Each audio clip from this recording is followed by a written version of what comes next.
Shut up and sit down.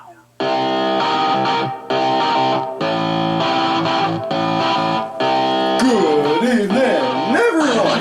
Welcome back once again to this year's Wrestling. Of course, I'm your host, Mr. Main Event himself, the often imitated, another duplicated superstar Tim Vicious, and we're gonna go over Odyssey. Was in Sacramento, California, and it was the last Raw before WrestleMania, the biggest night of the year in wrestling. And before I do, want to remind everyone, we are WWE Shop affiliates. So what that means is if you are listening to this in audio form, check the description tab. Or if you're watching the video on this, scan the QR code right there on the screen. It'll take you to WWE Shop. You go make whatever purchase you want off of WWE Shop, and we here at the Vicious Studios will receive a small nominal commission from that purchase, provided you use the link.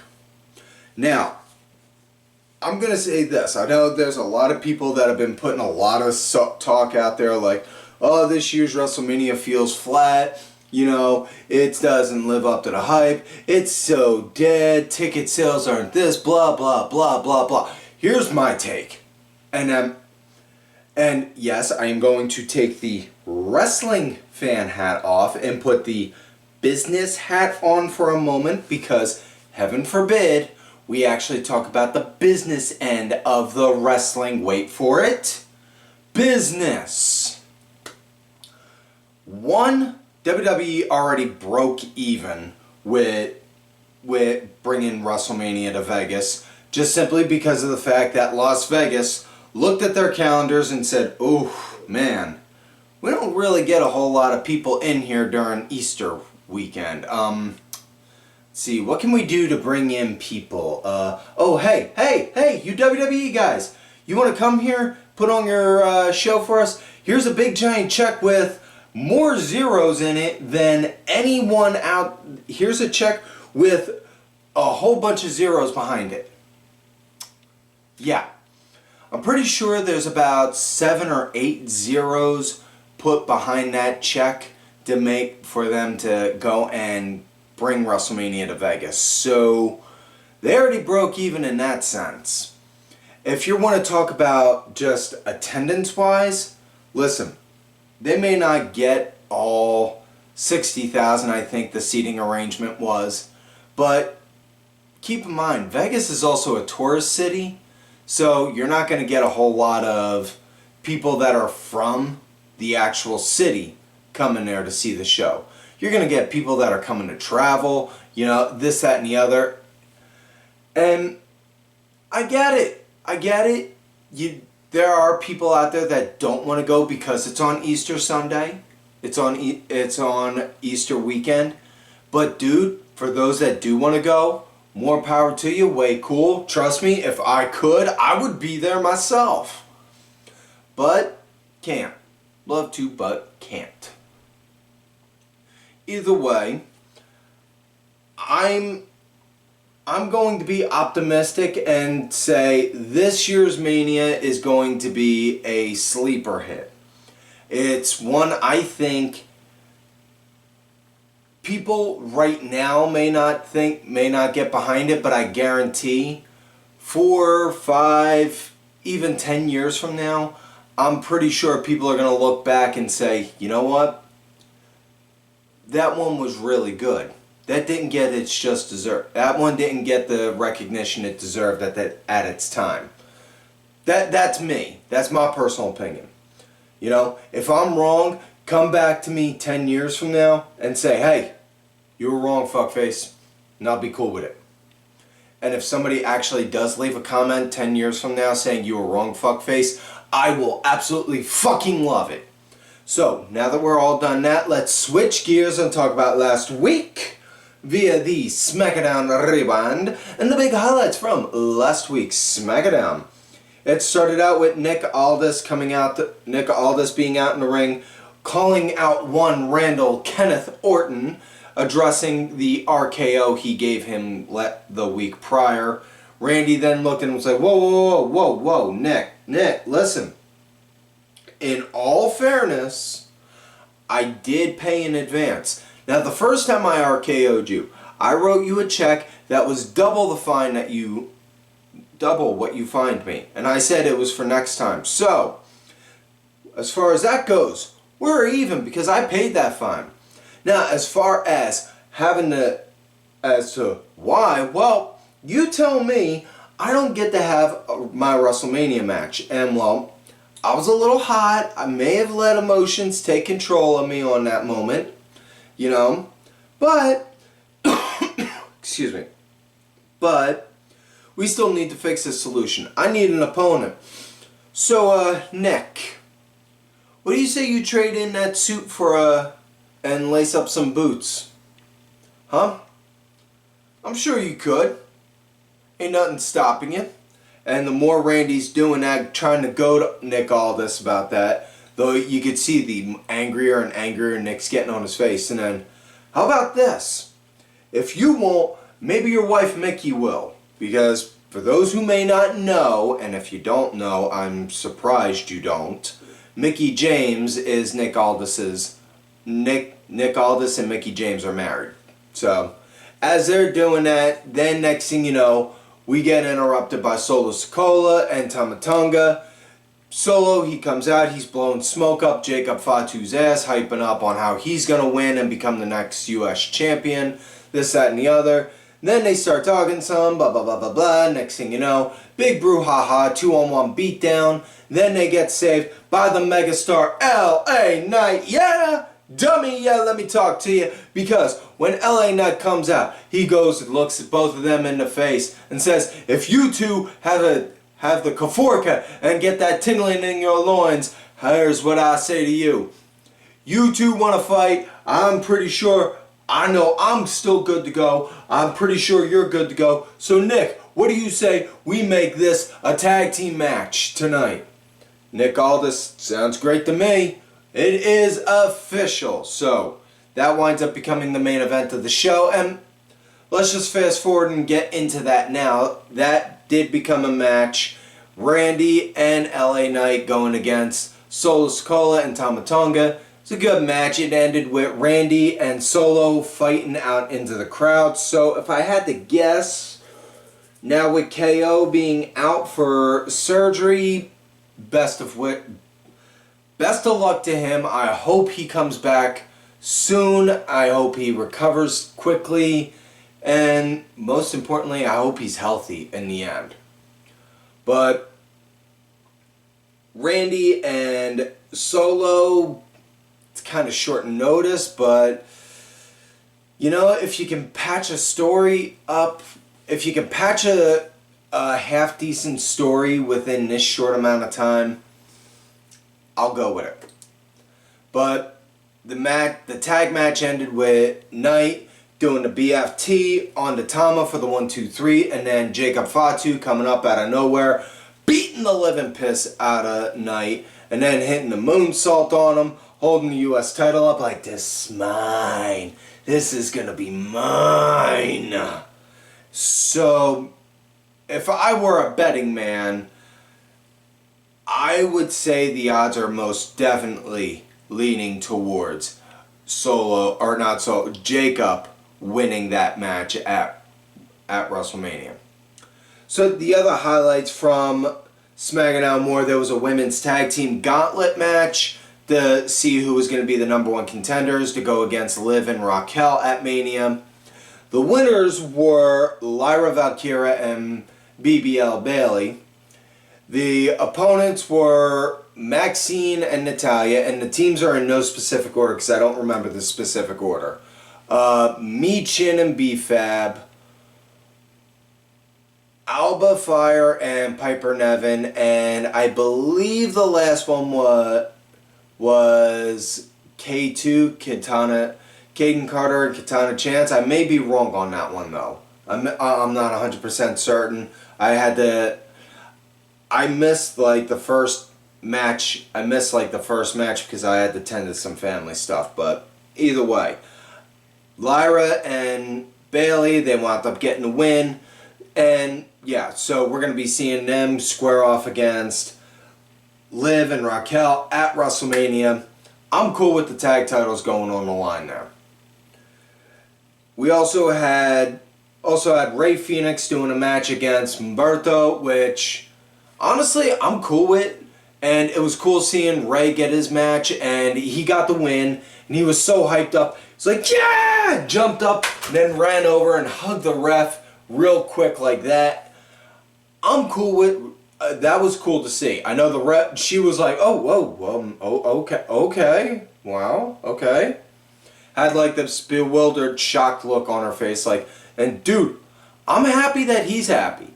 Like I said before, I'm happy if the talent's happy. If they're happy working in this company, I'm cool. They're happy working in this company, I'm cool. They're happy working in a National Guard armory. Again, I'm cool. So long as they're happy with what they're doing. Either way. We also had Chelsea Green going up against Zelina Vega. It ended via a countout, and there was some rumors and circulating across the interwebs saying that it wasn't meant to be a countout loss. Zelina wound up getting a win via a countout, but I'll say this about that. One, it's on live TV, and in the immortal words of VKM, goddamn pal, it's on live television. It was meant to happen. Also, either way, even if it wasn't, I'm cool with it because you can go back and play into that. If not this Friday coming up, then the Friday after Mania. So I'm cool with it, either way. And had Tiffany Stratton going against Roxanne Perez because backstage squawking. But I know a lot of people also tend to say, oh, well, what was the point of the draft if you're going to have talent from other shows and other brands come onto there, blah, blah, blah, blah, blah. Here's my take. And I've said this before. Yes, NXT is its own brand. It is its own brand. It is its own entity. However, NXT is still developmental. And to use a baseball analogy, it is a farm team. It's a farm team. It's where you go and build talent. So heaven forbid, you have a developmental talent there, and then you call them up and say, hey, you want to come? We need you to come here on Friday. We're going to have you come here Friday. We're going to let you get a feel for the place. And, oh yeah, we're going to have you do a match. Okay? Bye. Click. You're telling me that's not out the ordinary? Because heaven forbid if it was like in baseball and somebody from the Philadelphia Phillies called the Reading Phillies and said, hey, bring up so-and-so. We're going to have them fill in on a game coming up for about in 2 weeks. Okay? Bye. Click. You're telling me that wouldn't be... Really? None? Either way, Tiff got the win against Roxy. After the match, Charlotte showed up out of nowhere, snuck her, and then just rolled on her like she owed her money. And to give a little context and backstory to this beatdown, Charlotte was banned from the building because as Tiffany was coming into the arena earlier in the day, Charlotte showed up and beat the living shit out of her then. Now, as she's doing this beatdown now, currently, after the match against Roxanne, then they work their way over to the commentary table, and then Wade Barrett steps in between and gets in Charlotte's face like, what are you doing? Get out of here. I'm trying to help save your career. And then she snaps right back at Wade. What is your problem? You think you can stop me? That kind of stuff. And he's just like trying to step in between like, no. And personally, I would have much preferred this over the in-ring segment that they had the week prior. Yeah, that was just... Yeah. That was not cool.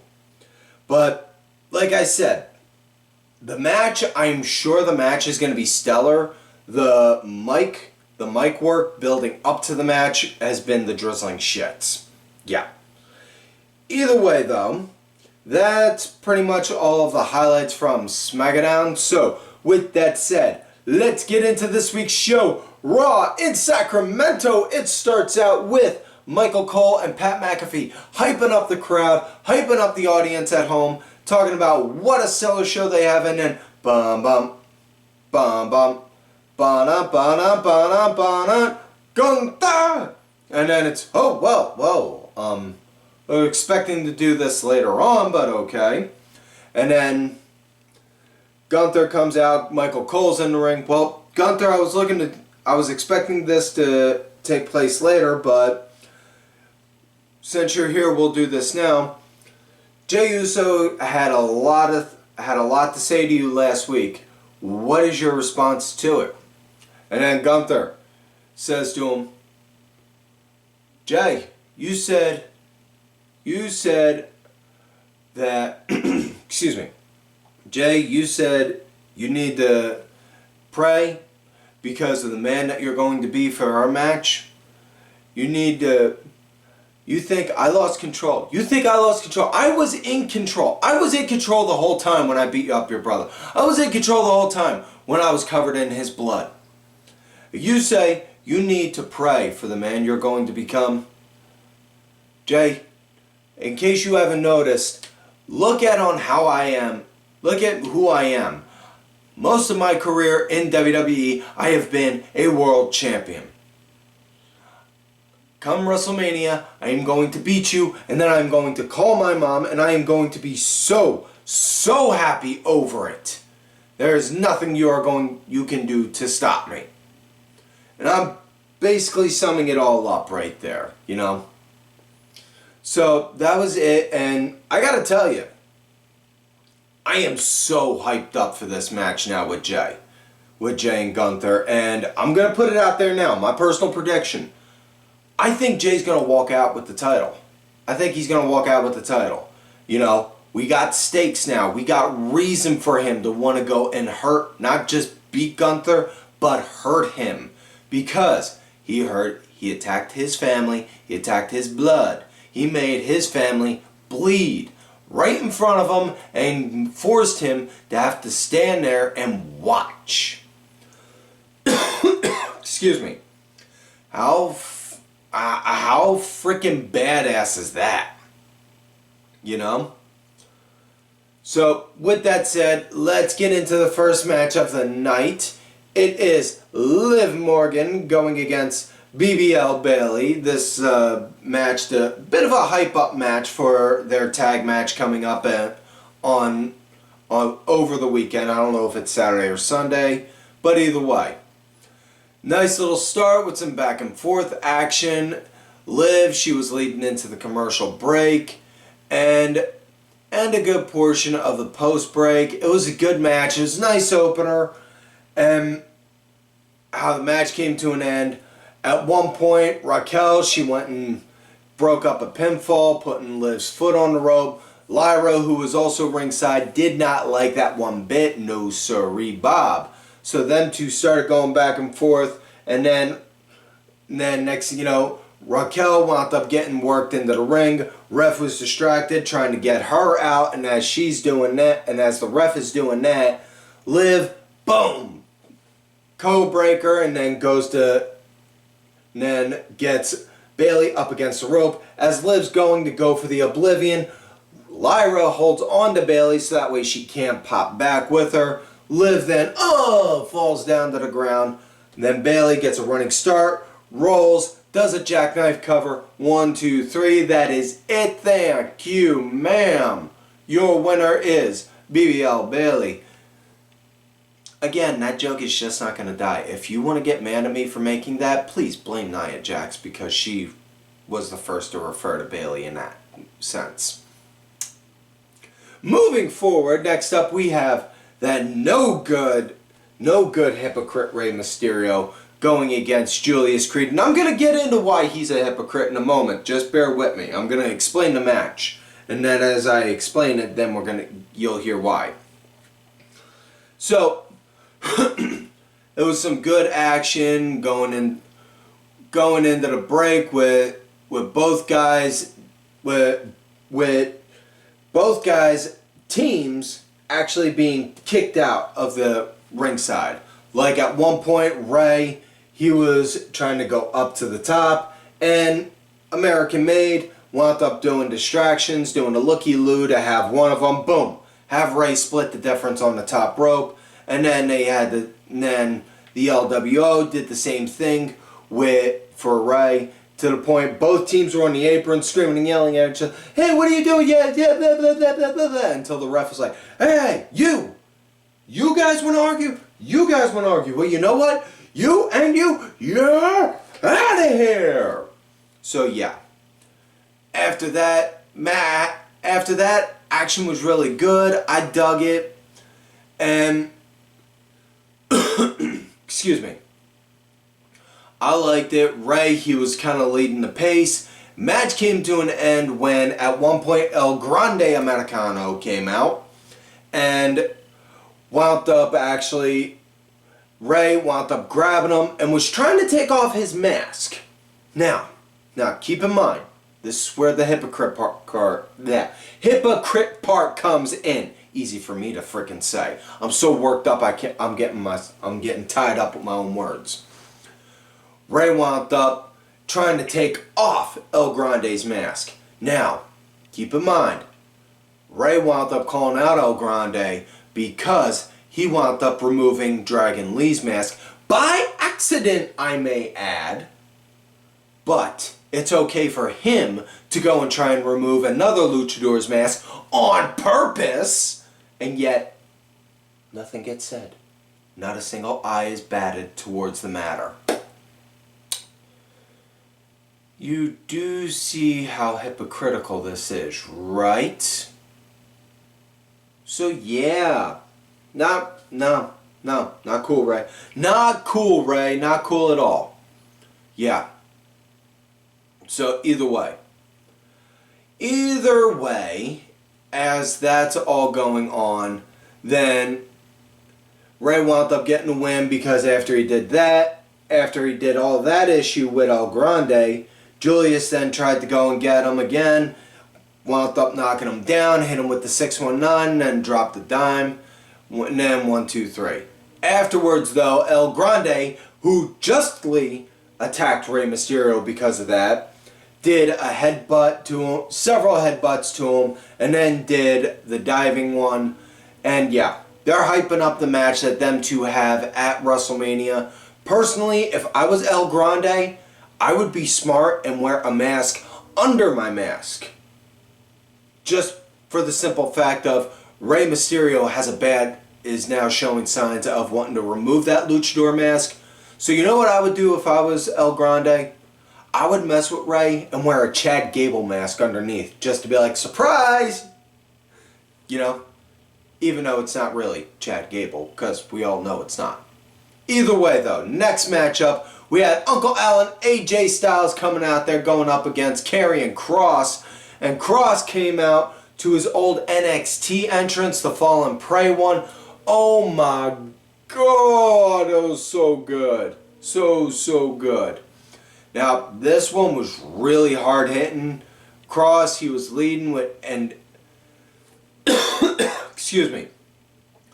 Kross, he was leading, and AJ at one point looked like he got all sorts of pissed off and went ballistic on Kross.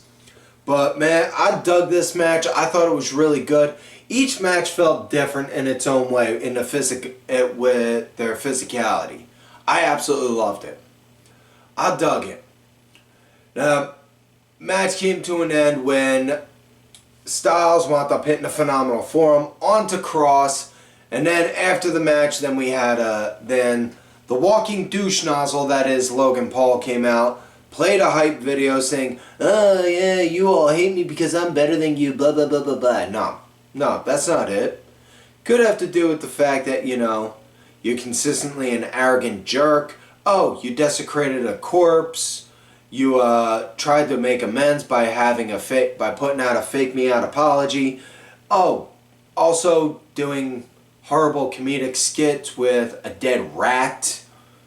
And yeah, you know, just, you know, shit like that might be, but definitely not because, you know, you're better or anything, because yeah, that has nothing to do with it. Either way though, After all that, AJ got a mic saying, "Hey, that's cute, but you're here, I'm here. You're fixing to get this ass whooping. Tell you what, boy, how about you step into the ring right now?" And as Logan Paul comes on down, and then as he's coming down, next thing you know, Kross, boom, Kross does a sneak attack. AJ gets beat up, and then Logan Paul hits him with that titanium punch of his. So yeah, I am really hoping AJ Styles wipes the floor with him. I don't think he's gonna make him look unkept and I don't think he's gonna make him. I'm not expecting this to be like a Goldberg William Regal match where AJ plays the role of Regal and making him look inexperienced. Far from it. But I am hoping AJ takes him to the woodshed. So now we come to the last match, not the closing moment of the show, but the last match of the night.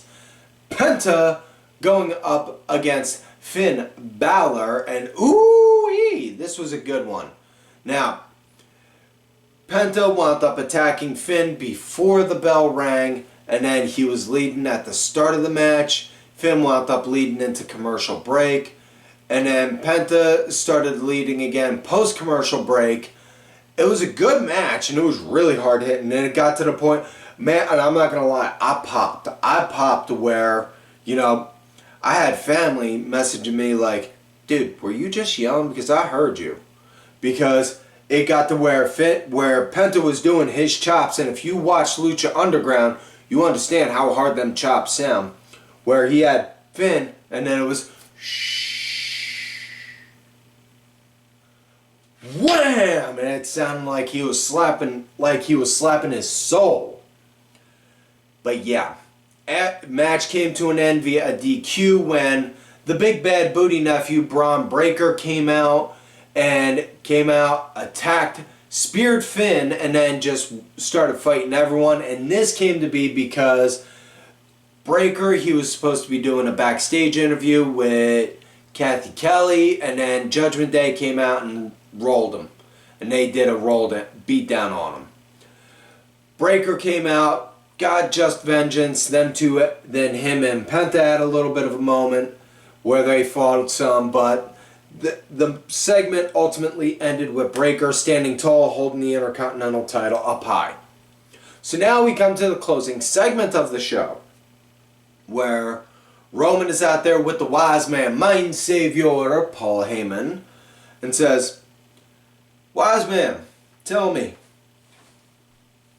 why is it I am paying for your favor?" Referring to the favor he owed Pump. "My tribal chief, I owed him. I owe him on that. It was my business to do that for him. It was yours. That was yours. Now, you see, you're doing that, but you're doing that, and I'm the one that has to pay for it. Your choices are falling back on me. So why am I having to pay for your mess? Why am I having to pay for your meal right here? Huh? Tell me." And as he's going on like that, then we get interrupted by Seth Elizabeth Rollins, because like I said, his middle name is not frickin' damn it. He comes out, "Oh, Roman, listen, buddy, looks like you finally are figuring it all out. All except for one small little thing, but let me remind you on something. Listen, we gonna be making history. This is gonna be a hell of a match. But, you see, the way I see it, the winner of this match determines the future of this industry.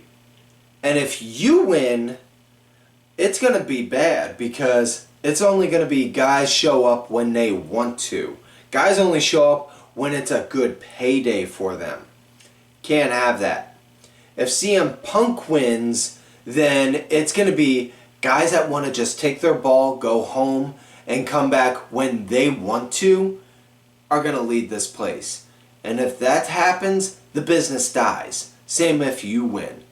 But if I win, then the worker wins. The working man wins. The workhorse wins. The guys that are here for the good, the bad, take everything and make the very absolute goddamn best of it. And we win. We build this business to be better for when we're done. For the next generation and the generation after that and after that and after that. So, as far as I'm concerned, I have to win. Now, you want to talk about choices. You want to talk about choices. I chose not to put Paul in the ground last week. And Paul, you could choose however you want to pay me back for that favor. But Roman, come Saturday, man, it's something personal. It's just business. Making a small reference to when, Seth did what he did to break the Shield up. So then they have their small little skirmish and their brawl. And then Roman, he takes out Seth, and then Paul, yes, you are my tribal chief. You are the one. And then Roman just, boom, shoves him to the ground, and Paul on the ground like, what did I do? What did I do? And then Punk's music hits, he comes out, them two start fighting, and then Paul, and then them two go at it, and then Seth comes in. Seth winds up hitting a stomp on Punk. Seth hits a stomp on Roman. And then Seth's just, standing tall. And I'm going to put my prediction out there on this. And I'm only making predictions I'm going to make 3 predictions. 1, I think Jey Uso is going to win the title. 2, I think CM Punk is going to win his match at WrestleMania. And 3, I think Cody Rhodes is going to walk away with the WWE title. And here's my reason on why I think Cody is going to walk away with the title. Because the way they keep emphasizing how John Cena is saying, I'm going to retire with the title. I'm going to walk out WrestleMania as the 17-time champ and then retire. The way that they're phrasing it, they're making it imply that once Cena wins, he's going to go home and then that's it. And then he's going to put the title in the fridge and put a picture of it on Twitter. I don't think he's going to do that, especially with the fact that they hyped up the John Cena retirement tour. I don't see it. I don't see it happening. I see the Cena heel run going a little longer after Mania? Yeah.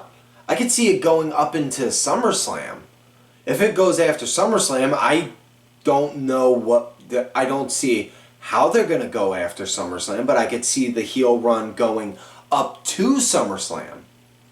But yeah, those are my three and my only 3 predictions for WrestleMania.